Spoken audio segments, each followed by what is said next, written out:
Good morning everybody, Mostok here with another video. This time let's see how to win with Big Wagh.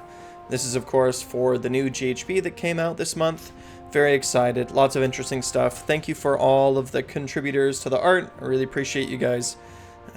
So if you'd like your art to be showcased, drop me a line. So let's see, first just a couple of quick little, let's talk first about the overall strategy of the army. And then we'll follow it with some look at the new rules for the season, and then after that we'll sort of bring it all back home and then go through all the details of the army and discuss how all of our individual small choices with enhancements and unit comps and so on will contribute towards us being able to actually win these games. Now, a little disclaimer, Big Wagh is really different from Cruel Boys and Bone Splitters and Iron Jaws. With those armies, there tends to be way more of a narrow way that you can successfully put a list together and win, given that you have a much more limited pool of units from which to draw.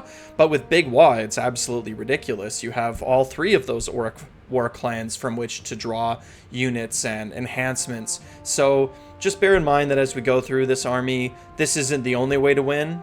It's just a way to win, and there's definitely more room in Big Wagh for your own playstyle and your own unit comps and than there are in the other armies as comparison. So overall strategy. So the thing with Big Wagh is that we want to stall. For those of you that don't know, in Big Wagh we have a collection of rules. There's four sort of different rules that we get. We get one from each of the three different orc sub-factions. So we get Venom Encrusted Weapons for the Cruel Boy units, we get Mighty Destroyers for the Iron Jaw units, and we get the 6-up ward for the Bone Splitter units. And then on top of all that, we generate Waaagh points, which we accumulate, and as we unlock different tiers of Waaagh points, we unlock more buffs. The better buffs being, of course, at the end. I think 12 is a big one with casting, and 20 is a big one with +1 to wound, if I'm not mistaken. But I shall leave it to you to check out the specifics for these rules. So because we're trying to generate points and amass a bunch of different army-wide buffs, we're trying to stall. We don't want to commit and trade super early. That being said, there is a style where you can do that. Again, there's lots of different ways to play Big Wagh. You generate Big Wagh points by having your general alive, by having key heroes alive, by charging, and then by ending the turn in combat. So survivable units that can sit in combat can generate more Waaagh points. There's also tricks that you can do where you have like a screen in the front with some other heroes or casters or other units just behind. So you can end like 3 of your units all together can be engaged with one enemy unit, depending on how you deploy and absorb charges and so on. So the way that I like to think about this army is it's a Magic the Gathering analogy. Your red deck is splashing blue. Iron Jaws are a hyper-aggressive army, and Cruel Boys are a castle army. Bone Splitters are a very aggressive army. But when they're all together, combined with the rules, you're playing more of a strategic game. You're relying more on casters. You're relying more on surgically removing enemy threats while trying to trade efficiently. So that's how this army's played. My personal favorite way to play it is just exactly that, just to stall and throw counters to my opponent to deal with their threats, allowing me to prolong the game so that even my Ard boys suddenly on turn 3 can really throw a punch. So battle traits, we talked about this already, right? We have the power of the Waaagh, trying to build it up. We also have a heroic action called Here We Go, Here We Go, Here We Go. That helps us generate command points as well, or sorry, that generates Waaagh points as well. Not a lot of them. You have to roll on 1d6 greater than the battle round, and then you get that many points. So on turn 1, you need a 2-up to generate 1 Waaagh point. This, Here We Go, is often a good choice. If you think about it in comparison, if you're playing with a Mega Boss or a Mega Boss on Maw Crusher, you're going to be able to be way more efficient with your command points. So choosing to get more Waaagh points instead of more command points can be often a good choice. It's also important early on to get Waaagh points because you're trying to get to that first important threshold of 12, where you get +1 to cast. You have a lot of spells in this army, so getting to that +1 to cast threshold can be very important, especially in this new season with a magic meta. So here we go on turn 1 is often a good choice. And then we talked about the 3 rules that you get from the 3 different war clans: Venom Crest Weapons, Mighty Destroyers, and War Paint. So talking about the realm rules now, so we are in the Entorian locus. Wizards with less than 10 wounds who are not unique are considered Entorian locuses, so they have special rules that apply to them, such as if you're the player going second in the battle round, you can either pick one of your locuses to have +1 casts, not +1 to their casting, but they can cast 1 additional spell, or you can pick a hero that is not a locus and instead they get a command point. So that's pretty cool for us. That rule is called Optimal Focus. That rule is pretty good for us because we both sometimes might like to have 1 extra spell cast, or perhaps we want to pick a mega boss and put a command point on it, or even a kill a boss on Vulture and throw a command point on it. So that can be pretty great. Our list of locuses is the Weird Knob Shaman, Swamp Kala Shaman, Wurgog Prophet, Wardock, the Maniac Weird Knob Shaman, and then we can also ally in Fungoid Cave Shamans, Madcap Shamans, and Web Spinner Shamans. So we have 5 orcs and 3 gits locuses that we can include in our army, and to be honest, they're all pretty good. They're all pretty good. All of these units I feel could see play in your list. There's no obvious, like, one that's terrible. The Web Spinner Shaman probably is the one at the bottom of the list, and maybe the Madcap Shaman as well. But our orc locuses are quite good. All of them are good. Wardock is probably the weakest of them, but the rest of them are absolutely fantastic. Null Storm of Dormants is also worth discussing. We're not going to be taking them in this army ever, because we are going to be taking a Bone Splitter's Wizard to generate Waaagh points. So we'll never take it, but at least it's important to know what it is and what they are. So just briefly, for those of you that don't know, there's also Primal Magic, where at the start of every hero phase, each player rolls a 4-up, and both players get a Primal die. So if I roll a 4-up, me and my opponent both get a Primal die, and the same thing for my opponent. Then when you roll a spellcasting or an unbinding roll, you can, after you roll, you can choose to throw 1 or primal die. You roll it, you add it to the casting or to what you already rolled for your casting roll, and you just sort of add it up there. And then there's rules for if you have 2 6s in the roll, it can't be unbound, and that wizard can cast no more spells. And there's also primal miscasts, which are like regular miscasts but worse. But I'm not going to go into too many details in this video about the realm rules, but they're on the screen right now, but I'm sure that you will read that document yourself. So the thing that's important with this part, with the primal dice, is the advantage to primal dice always goes to the unbinder, and it goes to the unbinder for a couple reasons. One reason is there's no drawback of using primal dice to unbind. There's no opportunity to miscast. That's important. Second reason why it benefits unbinders is because the person who's making the casting roll has to decide if they're going to use their primal dice to cast their spell before you get a chance to decide if you're going to use your primal dice to unbind. So you have more information when you're making your decision than your opponent does when they make theirs. So unbinding, I feel, is definitely something that you can use your primal dice for consistently, even if you have no wizards. Like if you're playing Ironjaws, or if you're playing some other army that doesn't have any wizards, you can still use your primal dice. You just have to pick heroic willpower for your heroic action, and then you have that one unbind, right? You can throw your primal dice into that one unbind. But for us, it's going to be gobsprak. It's going to be gobsprak. So there's some new spells in addition in this new season. So we have our teleport spell, which is probably going to be one of the spells that you take in this army for sure. And then one of the new spells is Merciless Blizzard. So Merciless Blizzard has a really high casting value. I think it's like 12 or something. It's quite high. but if successful, it deals 4d6 mortal wounds to the opponent. So one thing that we have access to in this army is a teleport into that Merciless Blizzard spell. That can be quite terrifying. It can be like a nuke you can throw, right? It's like especially if you're going second and you're choosing to get +1 casts, if your wizards know some of these extra spells, or if you have a wizard that knows Blizzard, you can teleport that wizard and then cast Blizzard at the opponent. That's pretty cool.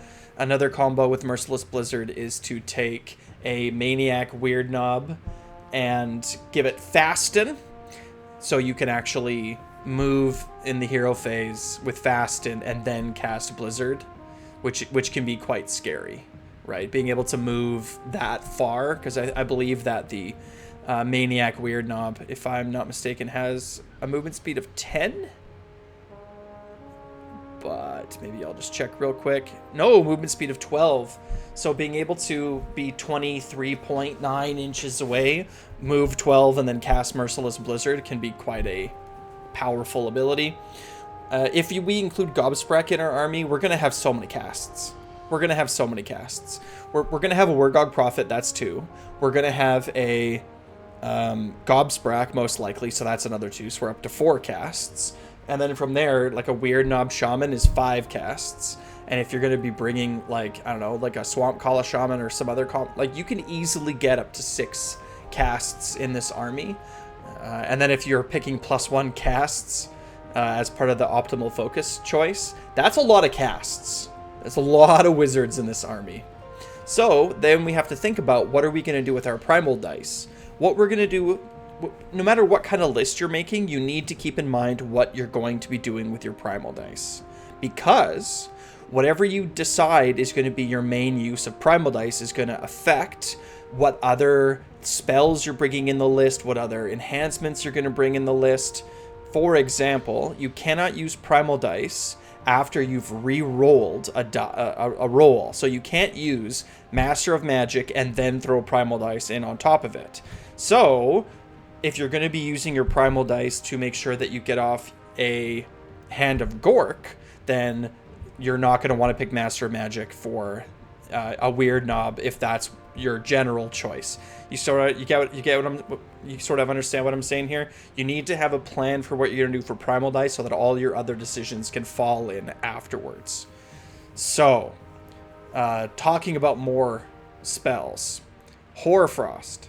Hoarfrost is great in our army. I covered this in the How to Win with Iron Jaws video, but Gore Gruntas, their tusks and their tusk and hooves ability has 0 rend. It starts with no rend. So if you Hoarfrost a group of 3 or 6 Gore Gruntas and you pick tusk and hooves, no matter what the roll is, you're going to give that to rend.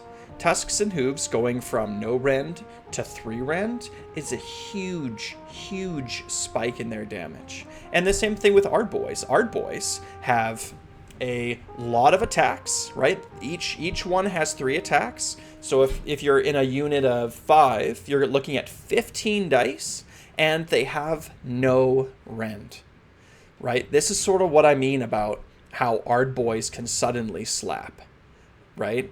It's like, you're going to get +1 to hit from your Waaagh, you're going to get +1 to wound from your Waaagh, suddenly you're at 3 rend, and you're using Violent Fury to get it up to 2 damage. So suddenly, the attack profile from Ardboys is 3-2, 3-2. That's a great profile with 15 dice. 15 dice at 3-2, 3-2. I mean, if I just wanted to throw it into a quick damage calculator, right? 3 to hit, 2 to wound, 3 rend, 2 damage against a 4-up save, we're expecting almost 14 damage. We're expecting almost 14 damage output from Ardboys. With only 2 rend against a 4-up save, oh, why didn't that change? Right? It's like, even with 1 rend, it's still 11 damage. It's just a oh, that's why. It's just a mad amount of damage that you can pump out from Ardboys. You know, so don't overlook Ardboys in this season. Buff them. Use them. Buff them. They're great. The spell Rupture, I'm still unsure about this spell. I don't know what the meta is going to shake out with. I've heard lots of talk about how people are going to be forced into running incarnates, and you're going to need to do that and then set yours wild. So I'm not really sure about the spell. I reserve judgment for it. And then just another note about Merciless Blizzard overall. I kind of don't like this spell. I think it's too swingy. 4d6 is a lot of d6s. 8d3 would be better, be more consistent, right? But it's going to feel really bad if you throw a bunch of your primal dice into this spell and then you roll the dice and you deal 6 damage. It's not going to feel great. So I'm not a giant fan. And I also don't like the idea that my opponent is going to throw some tricks at me like that. Like they're going to, do like some kind of sneaky trick like we have access to, bring something within range in the hero phase, Merciless Blizzard me, and they're going to roll they're going to roll 20 damage, and they're going to lift like a Maw Crusher off the table. That's just going to feel bad. So I don't see this spell having any feel-good moments, really, for the most part. The only time that I could see it having a feel-good moment is if your wizard castle is being attacked by something and you're able to turn around and Merciless Blizzard it off the table. But I don't know. I'm not a big fan. I don't like really swinging things. I'd rather them be consistent and predictable, but that's just me. So looking great. Lots of great spells. Another note on spells is that the Waaagh Prophet War Scroll spell did not get errated in the last batch of erratas. So right now it reads as such. Fist of Gork is a spell that has a casting value of 5, only 5, and a range of 24. That's a low casting cost and quite a good range. If successfully cast, pick one enemy unit within range and visible to the caster, and roll a number of dice equal to the number of models in that unit. Right? So this is a Horde Buster. They have a reinforced unit of Stabbas, right? You're looking at 40 models. You're going to roll 40 dice. And then for each 6 that you roll, the unit suffers 1 mortal wound. But if the casting roll is a 10+, the unit suffers 1 mortal wound for each 4 up instead of a 6. So you'll see that it says if the casting roll is a 10 up. It does not say the unmodified casting roll. There was a batch of erratas that went out where they changed a lot of wording from casting roll to unmodified casting roll, specifically to remove the wording from Primal Dice from this ability, but it's still there, so keep that in mind. Waaagh Prophet has a 24-inch Horde Buster spell. Anything that's got, at 10 mortal wounds, at 10 models, if you throw Primal Dice at this, the average roll from 3 dice is 10, right? So if you throw 1 Primal Die at Fist of Gork, on average, you're going to get those 4-ups. So this is part of the game plan. It's worth thinking about. It's like, hey, I see you have a big, huge block of zombies there. Let me roll a bunch of dice. In general, Lore of the Swamp is good. Every spell from Lord of the Swamp is good. Nasty Hex is good. Choking Mist is a very, very strong spell, especially for turn 1. Being able to throw a you can't run at your opponent in their deployment is very strong. So that makes that's gobsprak, right? Gobspraks is great. Your Waaagh Prophet is likely going to take a lore of the Primal Frost spell, probably Hoarfrost, just because of how strong Hoarfrost is. Swamp Calla Shaman is probably going to be taking, if you take a Swamp Calla Shaman, is probably going to be taking Choking Mist or Hoarfrost. Again, Hoarfrost is going to be really strong in our army. It's going to be good at the beginning of the game. It's going to be good at the end of the game. I recommend at least considering having a plan where you're going to be casting Hoarfrost every single turn. I've already talked on the Maniac, Weird Knobs, Fast, and Blizzard combo, so that's cool. Your Weird Knob Shaman is probably going to be taking Hand of Gork. It's such a great spell. It's incredibly useful. Teleporting pigs around the map, teleporting Ardboys onto objectives, teleporting your general across the map to get your grand strategy. There's so many good things that you can do with Hand of Gork. So you're probably going to be taking that spell for sure. I've sort of talked about Master of Magic previously. I still think it's really good and still worth taking here. But you can also consider Shaman of the Chilled Lands to know all of the lore of the Frost spells. That's not the worst thing. Knowing Hoarfrost and knowing Blizzard, it lets you just pick and choose what spells can be the best for you. So that's definitely worth considering. You might want an Endless spell given how many casts you have. That's another thing to keep in mind. When I'm writing a list, or when I've decided on a list, and I'm sort of going through the list and thinking about how I'm going to play the list, I'll often make notes for myself that show what wizards are going to be casting what spells, and if that's going to change over the course of the game. In the last Big Wagh list that I wrote, or that I made, I had 6 casts because I was including a Swamp Call Shaman, and I thought slowly and carefully about, well, who's going to be casting Hoarfrost? It's going to be the Waaagh Prophet early in the game, and then later in the game it's going to turn into the Swamp Call Shaman, right? So it's important to have a plan. With all these great spells, a Warlord spell enhancement feels really good here, giving 1 extra spell to every one of your wizards feels really good. You know, most of our wizards are locuses, so they can take Blizzard and Hoarfrost, right? Like there's 2 spells that from this new spell lore that we would like to take. So taking an extra spell for all the wizards in your army seems pretty good to me. And I already talked about the Waaagh Prophet's Fist of Gork not being errated. So it's a lot of damage. Lots of good spells. Lots of good spells. You know, this season has brought good spells with it. You know, with Merciless Blizzard being my own personal gripe, but it's looking really good. So how good is Hoarfrost?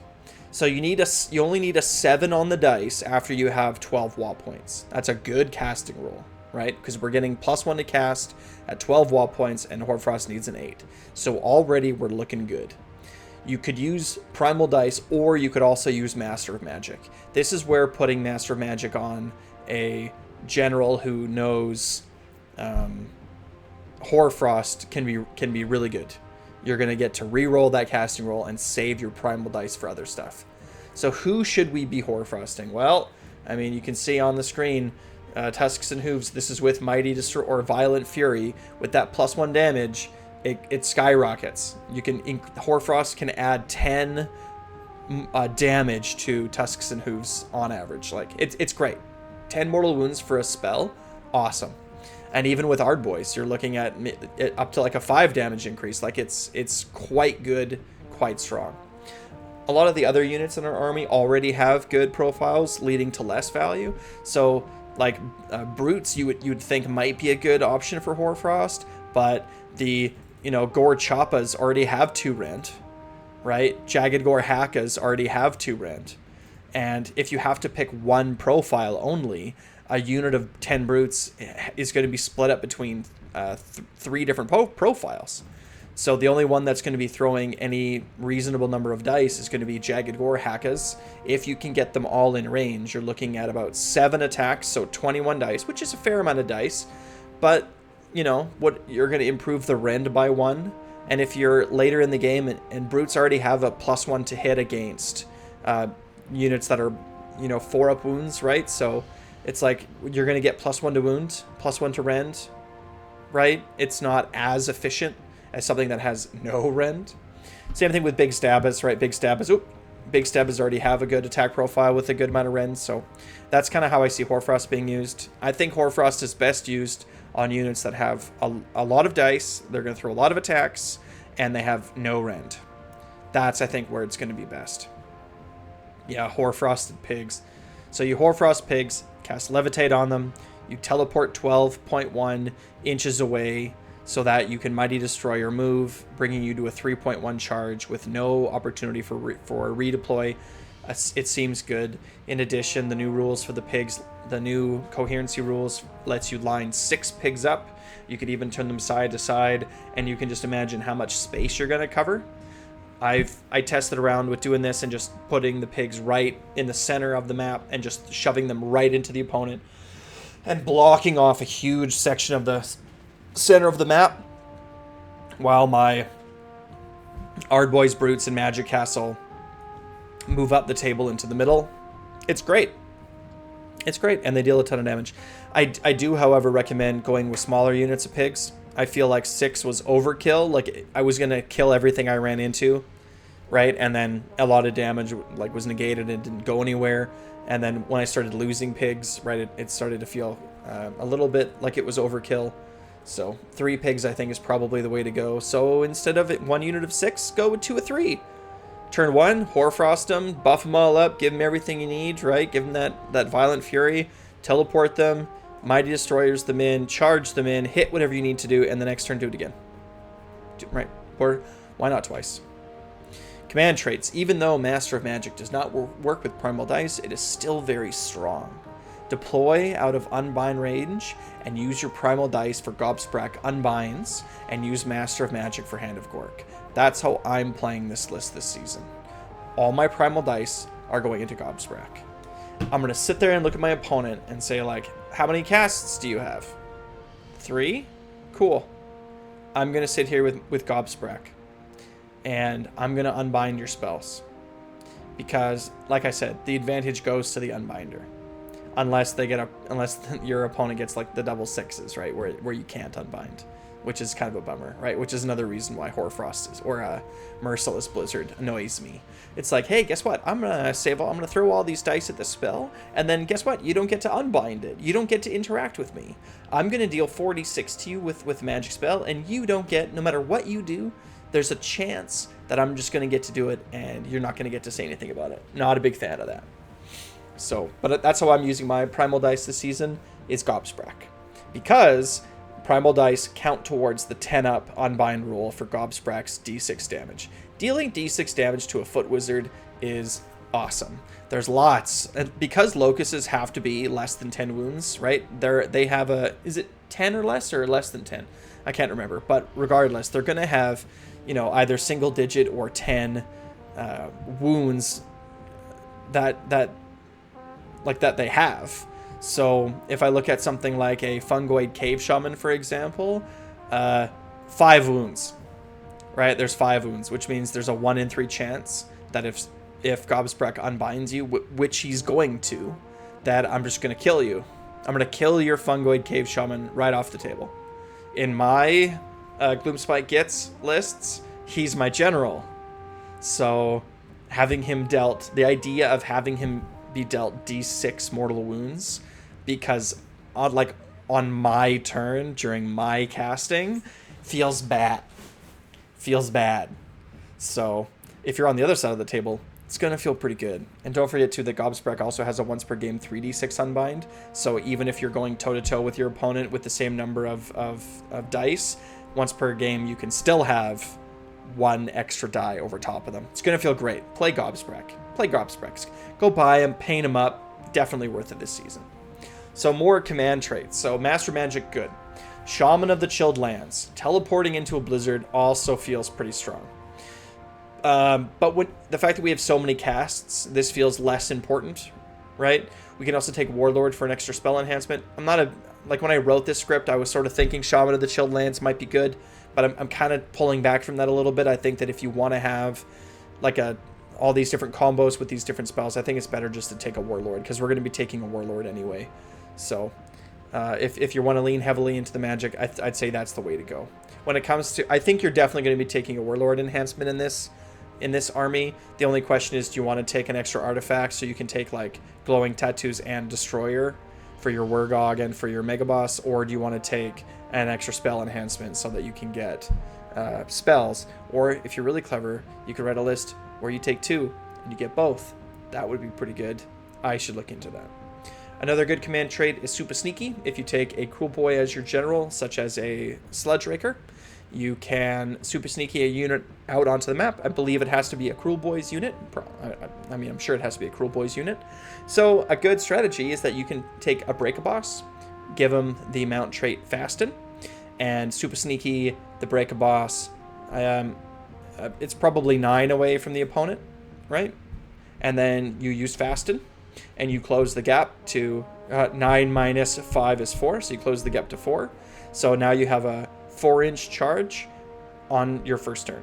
If your opponent is going to give you first turn, or if you know that you can have first turn, or if you think that first turn is likely for you, you can take this Break a Boss and you can throw it at the opponent, and then you can Hoarfrost teleport pigs.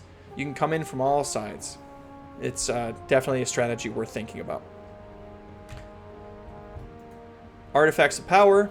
So Glowing Tattoos is still easily the best pick. Having a 4-up ward on the Waaagh is awesome. Definitely do that. Destroyer For an Iron Jaws Mega Boss, if you're running one, is also strong. That once per game plus 3 damage to one of the profiles is very, very good. And if you want to play more of a defensive castle game, Mork's Eye Pebble is also still very good. But actually, let me just double check something, because I want to make sure that Mork's Eye Pebble doesn't just affect Cruel Boys units. Because when I wrote this, I thought that it was for everybody. Yeah, all friendly units wholly within 12, so it would even affect any allies that you happen to have. So that's good. I mean, shooting is still a real thing, right? So having more defense for your little castle there is pretty good. It's too bad that a Merc Knob in the Cruel Boys army does not only affects Cruel Boy units. So that's too bad, because he would be a great addition into this army, although we have a hard time with hero slots, right? But he would have been something worth considering. I've said this before, but I'll say this again. Merc Knob should not be a hero. That would make him even better. He doesn't need to be 70 points. He can be 80. He can be 100 points. He just can't be a hero. Even in Cruel Boys and Big Wagh and all these armies, we struggle with our hero slots. So Merc Knob just doesn't need to be a hero. He's the orc holding the banner, which is fine. Mount traits, Fasten, obviously very good pick. Put on a Break a Boss, a Maniac Weird Knob, a Maw Crusher, a Swamp Boss, any of those things. They're all great. And Weirden is also very good. Having a 4-up ward against mortal wounds caused by spells feels good. It means that if somebody wants to jump onto your Maw Crusher and throw a Blizzard and deal 20 wounds, you're going to negate half of them, right? So that feels pretty good. Seraphon is also a problem, so this is going to help with that. You know, it's great. Weirden. I always thought about taking a Warlord Battalion and taking another mount trait. Right? Fasten's good. Weirden's good. So many tough choices. Again, so many ways to play Big Wagh. You have to find the way that you like to play it. The way that fits your play style. Gotta think about it. Gotta have a plan. Okay, so for Battalions. So Warlords. Warlord's great. That extra command point's good. Right? Picking a second spell works well with optimal focus. But as I've talked about already, mount traits are good. Extra artifacts are good. All good. And the Entorian Acolytes at the start of the hero phase, so this is twice per battle round. If you have 2 Locus units alive, which you stand a good chance in this army because we're going to play pretty defensively with our wizards, on a 3-up, you get a Primal die. It feels good. Finally, a little extra support for our casters, but you're going to have to make some hard decisions with your core battalions, how you want to run them. Warlord is good. Entorian Acolytes are good. It's hard. At least we have good choices. Like, at least we're making hard choices between multiple different good decisions. Sometimes when I write, like, how to win with Cruel Boys scripts, it's like, well, there's only one way. There's just the one. Mork's, you're going to pick Super Sneaky. You're going to pick Mork's Eye Pebble.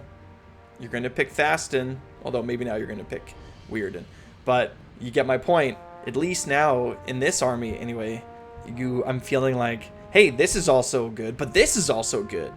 So I need to figure out like what I need to build my list so that I can play in my local meta and stand a greater chance of winning. Grand strategies, Waaagh.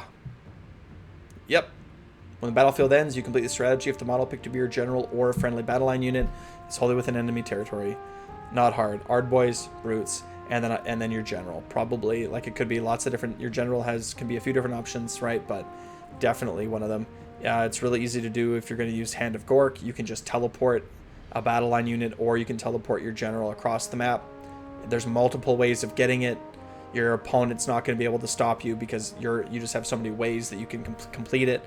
So it feels good. I don't think there's any other grand strategy that even comes close to Waaagh. So take that. Battle tactics. Now we're talking. There are so many good battle tactics in this army right now. It feels so good. It feels so good. So first of all, we have our book battle tactics. So here I've given them a ranking. S tier is going to be, you're always going to pick this in every game that you play. Doesn't matter the map, doesn't matter your opponent. You're pretty much always going to take this battle tactic. A is you're probably going to take it. Maybe not every game, but consistently you're going to be taking and picking this battle tactic. B tier is situational, so it's like in some lists, on some battle plans against some armies, you're going to take it, and it's going to be easily achievable, but you're not going to see it in every game. You're going to see it more based on the situation. C is just kind of bad. Like, it's not going to be easy. It's going to be really tough. It's not going to be fun. And F is impossible, right? Our army cannot complete this battle tactic. So up first, we have our book battle tactics.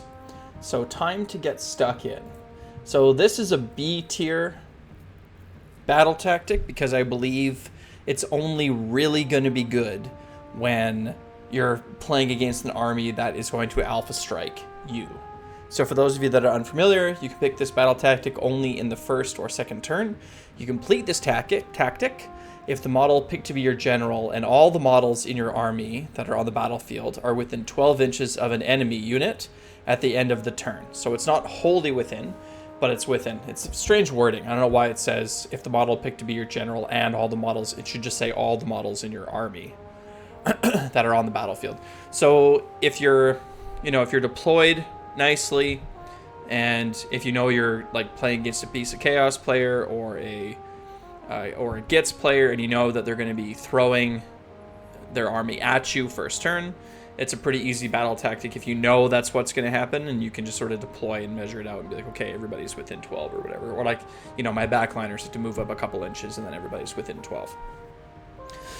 Because, all of your army can be wholly or can be within 12 of 2 enemy units. It doesn't have to be the whole enemy army, just your whole army has to be within 12. So it's okay. It'll be nice when it comes off. It's also something just to keep in mind as the game goes on. If you're like, hey, looks like that could actually happen this turn, then pick that one. Wait for it, lads. Our second book battle tactic is S tier. You can choose this after you roll for your points. If you already have 30, it's a free battle tactic. I didn't know this. I learned this while making this video, which is amazing because that's one of the reasons why I make these videos. So you pick your battle tactic at the start of the hero phase. But there's lots of other abilities that also happen at the start of the hero phase. And from what I understand about the game, you can pick them and do them in any order that you choose. So you can roll for your command points or for your Waaagh points before you pick this. So the turn that you roll, like you're gonna have a rough idea if this turn or not, like let's say turn 2, turn 3, turn 4, if you're gonna have more than 30 battle tactics. So you just roll for your points. The turn that you roll more than 30, you pick that battle tactic. How easy. How easy. This is like a free battle tactic. Wait for it, lads. You can pick this battle tactic only if your army has at least 24 Waaagh points. You complete this tactic if your army has at least 30 Waaagh points at the end of the turn. So you'll notice that it doesn't say anything about being in between 24 and 30. It just says you have to have at least 24, and you get it if you have at least 30. So you just roll first, and then you pick it, and you're like, oh, did it. Or maybe you get 28, but you're going to be charging twice, like 2 guaranteed charges, It's like, okay, easy battle tactic. Squish to puny gits. You can only pick this one if your general has the Iron Jaws keyword, and there is at least 1 enemy battle line on the battlefield. And you complete this battle tactic if you kill all enemy battle line units. So this one's okay. This is better in a more aggressive list. This is better in a more Iron Jaws focused list with lots of pigs and like more aggressive movements. It's B tier. You're probably not going to get this most of the time. You're gonna have to pay attention to when this one is viable, and things are gonna have to go your way. Like you're gonna have to get the dice rolls that you need to charge and fight and kill for this one to go off. So sometimes this will be very easy pick. It's like, oh, like I'm already engaged. They have 2 models. They have 2 wounds left in their whole battle line. Like it'll be easy, but it's going to be really situational when you're going to pick this one. As opposed to, that's our turf now. This is one of the new ones that we got from the recent update. So this battle tactic is quite good. I just need to pull it up so I don't... But this is... so this battle tactic says that you... It only applies to Iron Jaws. But it's not... Your general doesn't have to be an Iron Jaw. It just says... You complete this tactic if, at the end of the turn, 2 or more friendly Iron Jaws units are within 3 of the center of the battlefield. Not wholly within, just within. That's pretty easy to do. It's pretty easy to do if you have a unit of Ard Boys and a War Chanter. Pretty easy to do. Pigs, you know, like you have lots of Iron Jaws units. Just need 2 of them within 3. Not wholly within 3. So I think it's S tier. It might be A tier depending on the map, on the battle plan that you're playing, right? Because you there might be a giant piece of terrain right in the middle of the field, but in a lot of these battle, you know, there might very well be an objective right in the center. So very good battle tactic. The next one is Sneak Up. You complete this tactic if, at the end of your turn, every friendly Cruel Boys unit is within 3 of any terrain feature and is more than 3 from all enemy units. Well, what happens if you're only playing gobsprak? If you're only playing gobsprak, you deploy within 3 and pick this turn 1. You say to your opponent, oh, I just got to make sure gobsprak ends within 3 of a piece of terrain. And he doesn't even have to move. And you just go, oh, done. Easy peasy. This is a battle tactic that... Depending on the list, right? The more Cruel Boys units you have in your army, the more difficult this is to achieve. Like this isn't the easiest thing to get in a Cruel Boys army. It's way easier to get in a Big Wagh army. But you just set it up as such. Like I think in the list that I'm running right now, the only Cruel Boys unit I'm actually running is in fact gobsprak. So for me, it's easy. I could pick it any turn. I could pick this any turn, and I just have to be like, okay, I just need to make sure I end within 3, not wholly within, just within 3 of any terrain feature. There's terrain everywhere. You know, like I don't feel like I would be hindered significantly by trying to get this battle tactic on any turn. I feel like it's like, this is a great one. And then last but not least for our book battle tactics, we have Take Dat, Ya Suckers. You pick this battle tactic only if the model picked to be your general has the Cruel Boys keyword. And you complete this battle tactic if the following 2 criteria are met. At least 10 wounds or mortal wounds in any combination that were caused by friendly units are allocated to enemy models this turn. And fewer than 10 wounds or mortal wounds in any combination were caused by enemy units are allocated to friendly models this turn. So this is, I mean, in a Cruel Boy army, this is a shooting turn, right? But in a Big Wagh army, you know, you can still have lots of shooting in Big Wagh if you want, but you can also do things like Waaagh Prophet, right? You'll be able to use your mask, right? So if your general is a Cruel Boy, again, this is the crazy thing because the Waaagh Death Stare happens at the beginning of the hero phase. So you can Waaagh somebody before you pick your battle tactic. How dumb is that? How dumb is that? To me, when I learned this yesterday, because the way that I've made a lot of mistakes playing this game because the game is obviously so very complicated and there's a lot of moving parts and a lot of, you know, and Games Workshop isn't necessarily the best at writing the most clear rules. But I always sort of thought in my head it was more like Magic the Gathering because that's where I come from like as a competitive game background. It's like, you know, you have the untap, upkeep, draw phases, and there's like these little mini phases that occur throughout the game, and each one has like a place where important different things happen. And so in Age of Sigmar, I thought for sure that, you know, getting your command points, picking your battle tactic, and and doing your heroic actions would all come before your models start to do that at the beginning of the hero phase kind of stuff. But turns out that's not the case.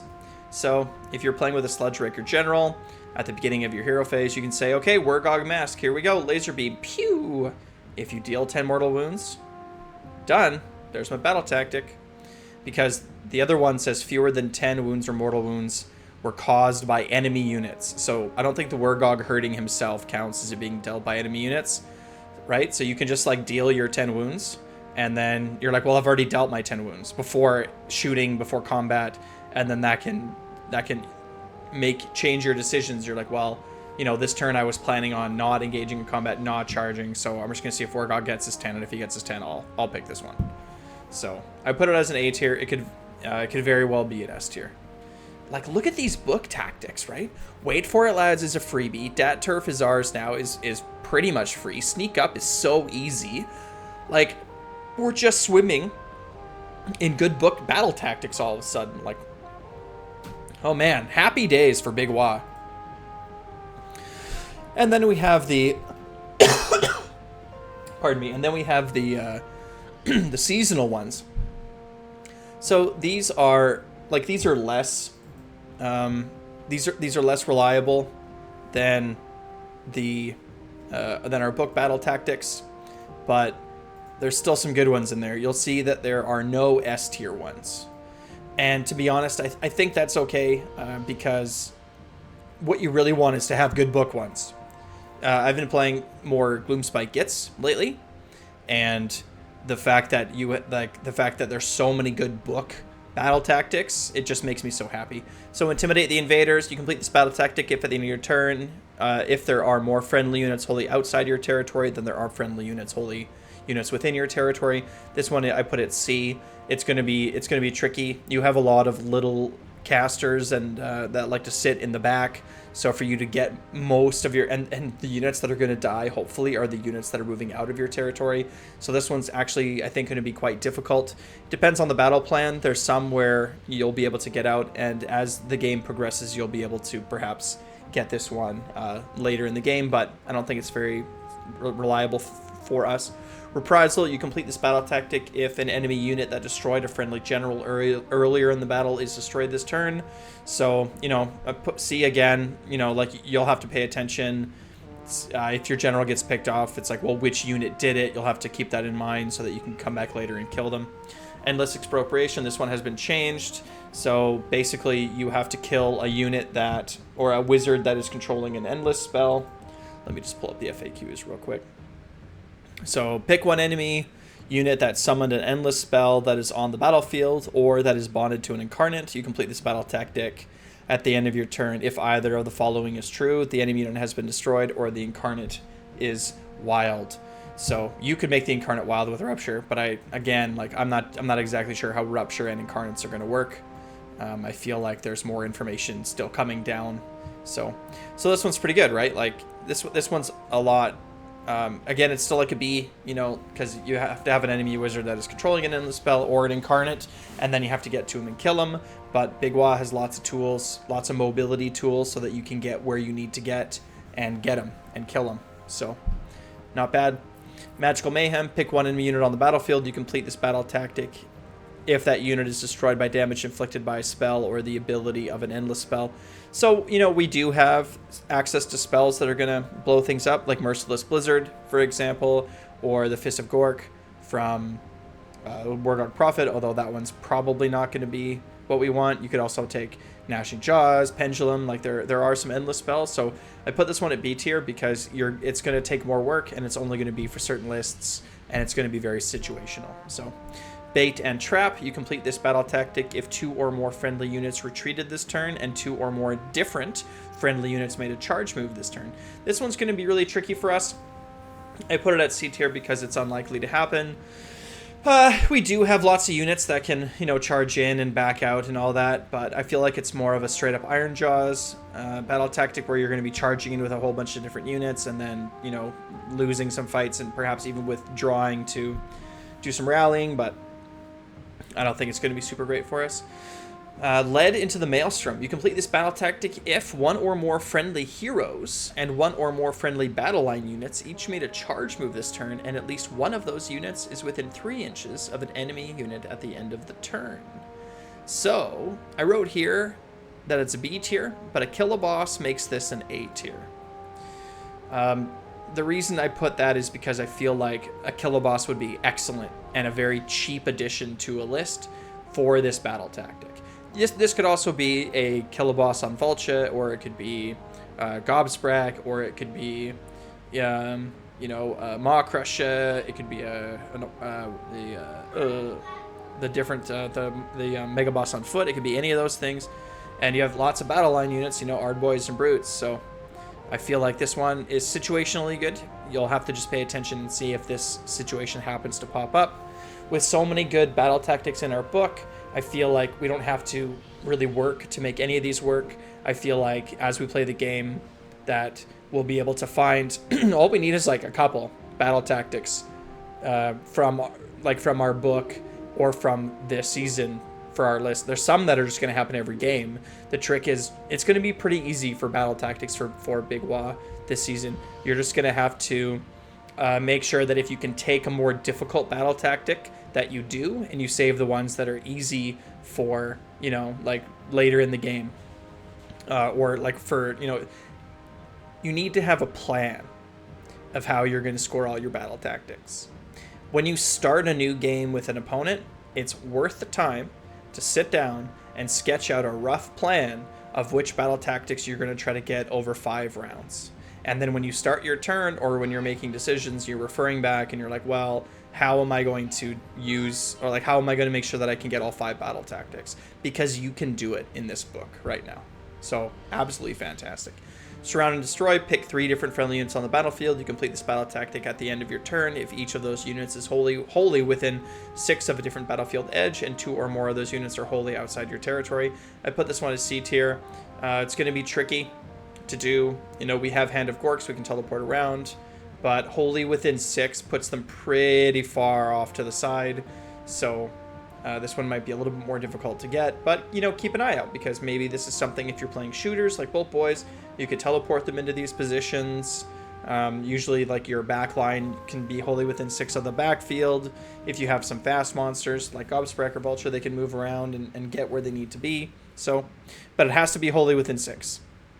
Right? So that in itself can be difficult. If it just said within 6, I feel like it would be a way easier battle tactic, but wholly within makes it tricky. So here's sort of my rough plan for turns 1 through 5 for battle tactics. So Sneak Up or That's Our Turf Now, I feel are pretty good turn 1 and 2.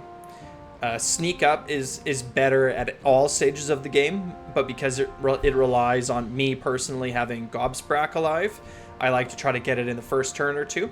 And the first one I'm always going to try to get is That's Our Turf Now.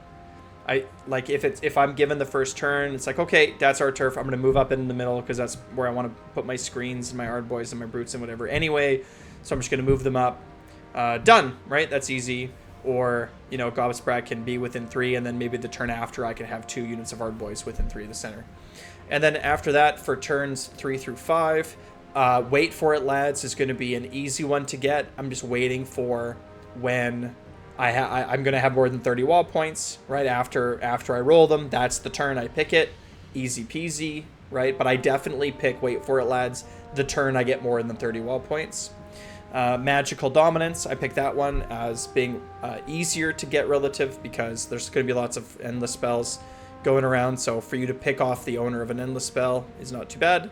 Magical Mayhem. Oh, did I miss one? Magical Dominance. I'll talk about it here. No, so Magical Dominance, I feel like I've misspoke here. Magical Dominance, you complete this battle tactic if at the end of the turn a friendly wizard unit successfully cast 1 or more spells and none of the spells cast by any unit in your army were unbound. So Magical Dominance, is it even included? Did I just skip it? Yeah, I rated it as a B tier.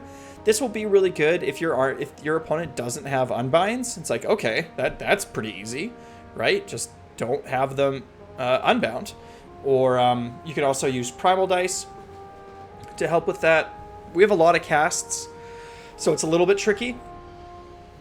But if some of your wizards start to die, you know, or depending on the turn, maybe you're not in unbind range, or maybe you just don't cast some spells to help with that, right? So that one is one to keep an eye out for, I think. Magical Mayhem, same idea. It's like, oh, there's the wizard. I'm gonna kill him. He's casting the spell. Perfect. Led into the Maelstrom is another one, right? Those are all relatively easy to get. So that's kind of my plan. It's like I'm going to do Sneak Up and That's Our Turf Now, and then Wait For It, Lads is going to be on a turn, and then I only need 2. Right? I only need 2. So, you know, Take Dat, you suckers, isn't on this list, but it should be. but I don't play with a Cruel Boys general. So, but that one's there. Oh, I also didn't mention the one that runs Kragnos, but I don't think anyone runs Kragnos in Big Wagh, so it's not there. And same thing with the Bone Splitters general, right? People don't run Bone Splitters generals, so yeah, wait for it, lads. You'll notice time to get stuck in would sort of replace the Datsar turf now. If you don't feel like you're going to get access to the center because you're going to get alpha struck, it's like you can just do time to get stuck in. But yeah, fantastic. Very excited. Okay, so how to play this army. So the army has a bunch of different units that fill different kinds of roles. And so when you're building an army for Big Wagh, you want to make sure that you are using all these different unit types to make sure that you don't have any weak spots. So up first we have anvils. So these are units that are very hard to get rid of, also referred to as tar pits, units that are survivable, that can rally, that can stand in space and hold it and control it without being just, blown off the board. So for us, it's Ardboys. They have a 4-up rally when they're wholly within 12 of a War Chanter, 2 times 10 Ardboys in the middle, and 1 times 5 either on the flank or covering the rear. Like running lots of units of Ardboys is a good thing. I never feel like I have too many Ardboy units in a list. Yeah, for sure. Up next we have hammers. So these are units that are going to deal lots of wounds. So we have ranged hammers like Bolt Boys and Kill Bows. So they're great. They can shoot things off the board. They're great. Snipe targets, snipe monsters. I don't know why I have 8 mortals written on the page here. We're just going to ignore that. You also have lots of hammers that like to be Hoarfrosted, like Gorgruntus or a Mega Boss. Or I think the reason that I put Mega Boss in here is because he only has even Mega Boss on Maw Crusher or just regular Auric Mega Boss. Both of them only have 1 rend. Both of them only have 1 rend, right? So a Mega Boss on Maw Crusher has 7 attacks at 3, 3, 1 rend, and 2 damage. So bumping that up to 2 rend or 3 rend is great. Ardboys are better though, and Gorgrunches are the best. And the Waaagh is going to do his thing. He's going to deal damage all on his own. Then you have utility pieces like Gobsprak. Positioning is key. Gobsprak is fast. He can snag objectives. Counts as 5 models. He can swoop in and finish off a wounded unit, because we don't really want him to be engaged heavily in combat, but for him to jump on an objective where there's only 3 models left, where you lost a fight, and finish off and take the objective back. It's great. He's also a monster, so he does monstrous rampage things. Roar is good. So is Smash to Rubble against things like a Loon Shrine, or a Ziggurat, or anything else that's giving you trouble that's a terrain piece. Weird Knobs. Weird Knobs can sit back and be relatively unmolested, and can use Hand of Gork to teleport things anywhere they want on the map. Swamp Call Shamans. They should be positioned forward. When you have them in your list, I think that they are going to play the role as a buffer, where they're going to give their poison or their elixir, and probably cast Hoarfrost after turn 1. Choking Mist on turn 1 is great, but Hoarfrost after that, I think the Shaman is going to take that role. War Chanter, again, position forward, throw Violent Fury on whatever unit was Hoarfrosted. If it's an Ironjawz unit, absolutely great. Fantastic. And I think Hoarfrost belongs on Ironjawz units. I don't think that there's any Cruel Boys units or that you really want to throw Hoarfrost on. Extra rend on Gut Ribbas is not good. It's not good. People keep trying to convince me that it's good. It's not. The reason that it's not, if you have a 4-up to hit, right, and you have Venom Encrusted Weapons on a 6, the only time you're going to see any rend is if you roll a 5, and then it passes a wound save. Or a wound roll. So you're the value that you get on Hoarfrost on lots of these Cruel Boy units, it's just not there. It's just not there. War Chanters, again, Wargog Prophet, again, position forward. He has his 2 spells, so, Mystic Shield, Levitate, Hoarfrost, first couple rounds, and after that, he's staring, baby. Such a scary model. Make sure that he is... You really have to think when you're positioning your Wargog. If he's not going to do a stare, it's position him in such a way that if your opponent gets to where they want to get, the Wargog is going to be there waiting for them. Snatcher Boss is also great. Super sneaky, is super fun. and the Snatcher boss still hits pretty hard. He doesn't hit as hard as a Mega Boss on Mock Russia. He's not as fast as a Mega Boss on Mock Russia. Doesn't have the same utility as a Mega Boss on Mock Russia, but he still hits pretty hard for significantly fewer points. He's 290, so that's a significant point drop from 450. So great model. I was convinced. And then you also have your endless spells. Spell Portal. You can throw a nasty Hex or throw a Hand of Gork through a Spell Portal. It's great. Spell Portal is great. So is Jaws, Pendulum. There's lots of good endless spells that people are playing with this season. Let me know in the comments below what endless spells you are planning on running to Big Wagh this season. Okay, so here is like the core of a list. So we have an Auric Weirdnob Shaman. I personally feel like he's a mandatory inclusion for Hand of Gork. And I feel like most people would agree. Wargog Prophet is a mandatory inclusion. Gobsprak, the Mouth of Mork, I think is going to be a mandatory inclusion this season just because of how good he's going to be. Auric War Chanter is a mandatory inclusion. And groups of Ardboys, at least 2 groups of 5 Ardboys, I feel are mandatory. Other people are going to run other battle line units, and that's okay. You know, you can run your Gut Rippers in your Brutes and whatnot. That's fine. And at least 1 unit of 3 Gore Gruntus, I feel is an automatic inclusion. So this is 950 points, so it's about half our list. But I feel like starting with this as a core to your list is going to be a smart idea, and then branching out to follow your own playstyle afterwards is fine. But if you're missing something in this list here, I feel like you're probably missing out on something important. So I got 3 lists that I want to show you. They're 3 very different lists. This last one is the list that I'm planning on playing and testing out and adjusting, but let's check them out. So up first we have this shooting focused list. So we're playing Big Wagh.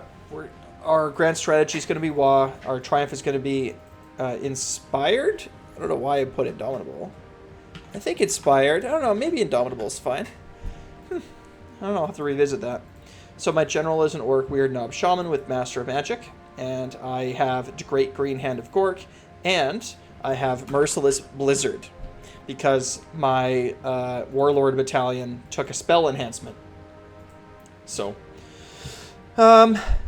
Merciless Blizzard. So this is I can teleport into a blizzard with my general if I feel so inclined.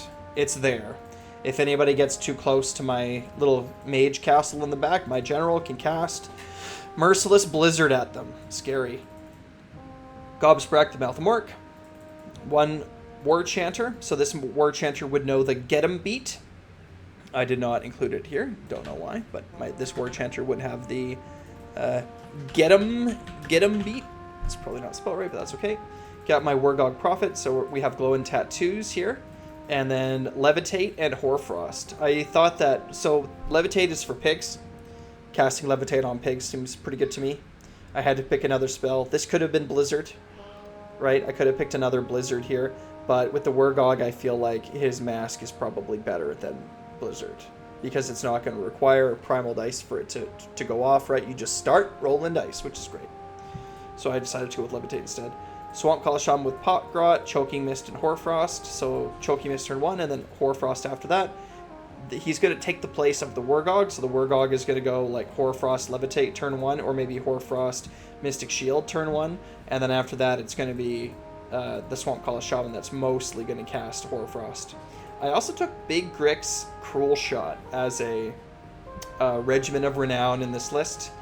Essentially, the reason is because I was already planning on running 2-3 man units of Bolt Boys, and so this Big Grick's Cruel Shot is a 50-point kill bow, and it takes up a hero slot, and that's the trade. So if you're planning on running small units of Bolt Boys in your Big Wagh list, Big Grick's Cruel Shot I feel is a good inclusion if you have an extra spot, because again, this is like a shooting focused army. And then we have 3 units of Ardboys to fill our battle line requirements, and then 2 6 units of Gore Gruntus. This could very well be 1 6 and 2 3s, or it could be 4 3s. This is up to you. It's not required that they are like this in this list at all. And then Gnashing Jaws. So we have the Acolytes, Battalion of Warlord, and Regiment of Renown. We're at 2,000 points exactly. So the strategy for this list is to take a unit of pigs, Mighty Destroyers, Violent Fury them, Levitate them, Hoarfrost them, teleport them with Master of Magic at 12.1, Mighty Destroyers them into 3, and charge. And just line up a whole bunch of pigs and smash whatever they get into. That's the strategy. And then turn 2, you do it again.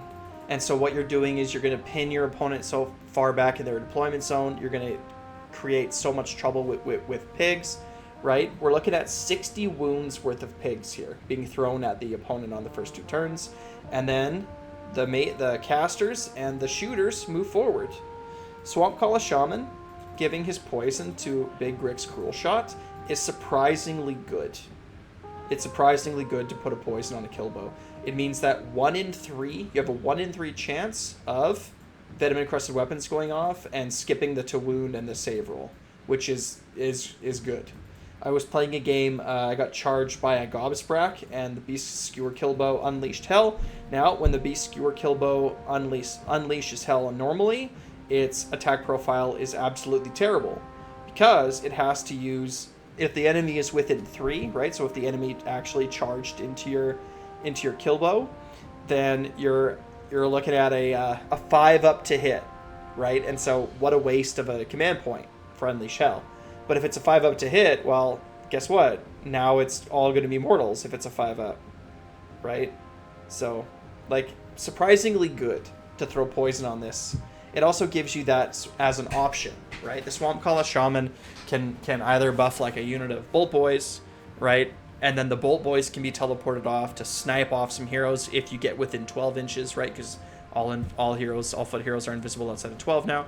So if you teleport within 12, if you poison them first, you can shoot. You're gonna get, like your 4 shots or whatever. So you're hoping for those mortal wounds to take it down.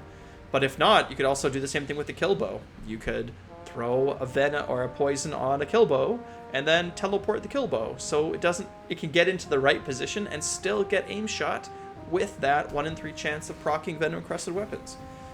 If there's a lot of monsters in your meta, Swamp Calla Shaman Killbow seems pretty good to me. Okay, so that's this list, and then we got our Jaws, right? Up next, we have a list that is centered primarily around being like a magic castle. So that's all the same. Weird Knob Shaman is your general again with Master of Magic and a Great Green Hand of Gork. Gobsprak, Wargog Prophet with glowing tattoos, and Hoarfrost. This is the wrong speller, that's okay. And then we have a Mega Boss on foot with Destroyer. The idea with this list is that we have quite a few casters in the back, and we're going to throw a lot of bodies in the front. So 2 times 10 Ardboys. I believe this could be in different combinations as well. And then 6 Gore Gruntas, and again, this could be 3 and 3. And then we got some different spells, or endless spells. Gnashing Jaws, Spell Portal. Spell Portal's really good with Gobsprak, because you can do Nasty Hex, for example, to remove a ward save before you shoot them or stare at them with your Wargog or whatever it is. So Spell Portal's actually pretty strong, I feel, in this list with all the good spells that we have. And then Malevolent Maelstrom. Someone told me that you can no longer push Malevolent Maelstrom through a... Oh, maybe you still can. You'll have to double check on this for yourselves, but the way that Malevolent Maelstrom works is when you cast it, whenever there's a spell successfully cast within a certain range of it, it ticks up, it has a die, and then at the end of the combat phase you roll and you add the tick on the die to the roll, and if it meets a certain threshold it explodes and deals a bunch of damage. So someone was like, hey, why wouldn't you cast, if you have a 6 spell casting list, why wouldn't you cast Malevolent Maelstrom first, follow it up with Spell Portal, cast 4 more spells, potentially through the portal, and then move the Malevolent Maelstrom through the portal and hopefully it blows up. Right? You could charge it and then send it at your opponent. So it's kind of a cool idea. And last but not least, we have the list that I am currently testing out. So I have a Weird Knob Shaman as my general with Master of Magic and Hand of Gork. Mega Boss on Maw Crusher with Destroyer and the mount trait Weirden. Gobsprak, Wargog Prophet with Glow and Tattoos. 2 War Chanters, because I'm playing lots of different Ardboy units. or lots of different Iron Jaws units. 2x5 Ardboys for the flanks, 1x10 Brutes for the center, and then 2x3 Orc Gore-Gruntas. So this list is a Mega Boss and Maw Crusher list. I'm playing it now because I've never really played a Maw Crusher in a Big Wagh list, and I have been convinced that it's definitely worth playing. So I'm going to check it out. I think it's going to be a good list. I'm looking forward to it. Acolytes, a Battalion. So here's like the interesting thing, right? Because if you look, I have 6 heroes. I have 2 heroes that are big, right? So that means that I could fit in 2 Warlord Battalions. Now, you'll have to let me know what you think in the comment below. If I had another Warlord Battalion, what I would take is, I would take an extra spell. In this list, I went with Destroyer, because Destroyer, to me, if I'm going to play a Mega Boss, I want him to have Destroyer.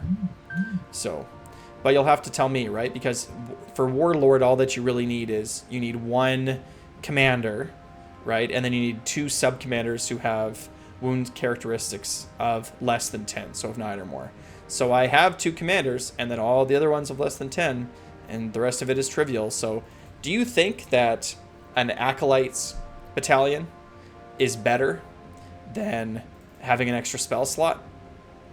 That's an interesting discussion point, right? Because it looks like after my Wargogg's the only one that's going to be able to cast Hoarfrost in this list.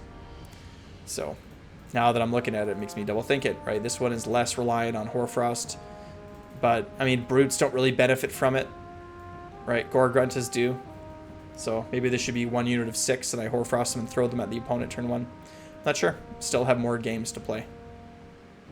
I was also going to put together a list that had a Snatcher Boss as the general for Super Sneaky, but I didn't. So in conclusion, Hoarfrosted Pigs and Ardboys are going to do work. They're going to do work. Gobsprak is scary now. He's going to do work. Overall, this army got better and is likely the best orc army right now. Like probably by a notable margin. Iron Jaws might do pretty well, but I think Big Wagh is considerably better this season than it was last. We sort of get the best of both worlds with Primal dice. We have good spells to cast, and we have strong counter magic game. If you sit down at the table and your opponent only has 1 spell, let's say they're playing Stormcast and they're not super interested in spell casting, cool, I'm going to take my Primal dice and use them for Hoarfrost and Blizzard. And if your opponent is a magic heavy army, you say, okay, great, I'm going to take all my Primal dice and I'm going to use them with Gobsprak, right? So you get that choice. That's very powerful and very good. And our battle tactics are solid. Have a plan, know what you're doing, go in understanding how your list works, and you'll be fine. Yeah, let me know in the comments what you think about Big Wagh this season. What units are you interested in playing? What spells do you think are going to be impactful? Which ones do you think are not? Yeah, I would love to see what you guys are thinking. Check out the description for a link to the Discord. All that we do all day is talk about orcs and how to win and what's good, as well as other armies as well. So feel free to come by. But until then, like, subscribe, and Waaagh.